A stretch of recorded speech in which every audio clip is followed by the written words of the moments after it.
एक बार की बात है, सीमा नाम की एक महिला थी। उसकी एक सास थी जिसका नाम रमा था, जो कि बहुत खर्चीली थी। सीमा जहां बचत पर जोर देती थी, वही उसकी सास कोई बचत नहीं करती और बेफजूल खर्च करती थी। एक बार सीमा ने अपनी सास को कुछ पैसे रखने के लिए दिए, जिसको वह अगले दिन बैंक में जमा करवाने वाली थी।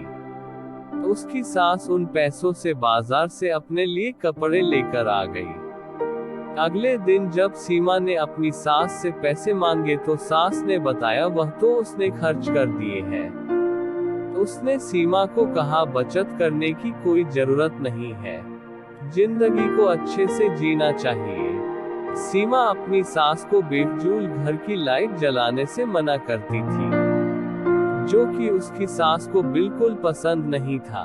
वह इन बातों पर अपनी बहू सीमा को डांट देती थी। इसके बाद सीमा ने भी निर्णय कर लिया कि वह अपनी सास को रोकेगी नहीं। सीमा ने इसके बाद अपनी सास के कमरे का बल्ब लाकर बदल दिया। सास के पूछने पर सीमा ने कहा कि अब वह जितना चाहे उतनी लाइट जला सकती है।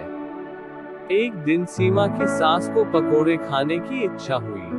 उसने सीमा को पैसे देकर कहा कि जाकर राजू हलवाई की दुकान से पकोड़े ले आए। कुछ देर में सीमा अपनी सास को पकोड़े लाकर देती है, जो उसको बहुत पसंद आते हैं। इसी तरह दिन बीते जा रहे थे और सीमा ने अपनी सास को फिजूल खर्ची पर टोकना बंद कर दिया था। एक दिन सीमा की सास बीमार हो गई। उसको जब हॉस्पिटल में भर्ती कराया तो डॉक्टर ने एक बड़ी बीमारी बताकर शहर के हॉस्पिटल में रेफर करने को कहा। जब सीमा के पति ने डॉक्टर से इसका खर्च पूछा तो डॉक्टर ने 2 लाख बताया। यह सुनकर सीमा का पति और उसकी सास बहुत दुखी हो गए कि इतने पैसे हम कहां से लाएंगे।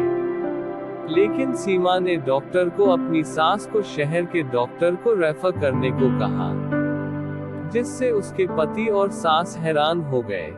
सीमा ने बताया कि यह पैसे उसने घर खर्च में से बचत करके जुड़े हैं। इसके बाद कुछ दिनों बाद सीमा की सास शहर में से अपना इलाज करा कर आ गई। अब वह पूरी तरह से स्वस्थ थी। उसने आकर सीमा से पूछा कि तूने इतने पैसे कैसे जोड़े, मैं तो तुझे बचत करते समय हमेशा मना करती थी।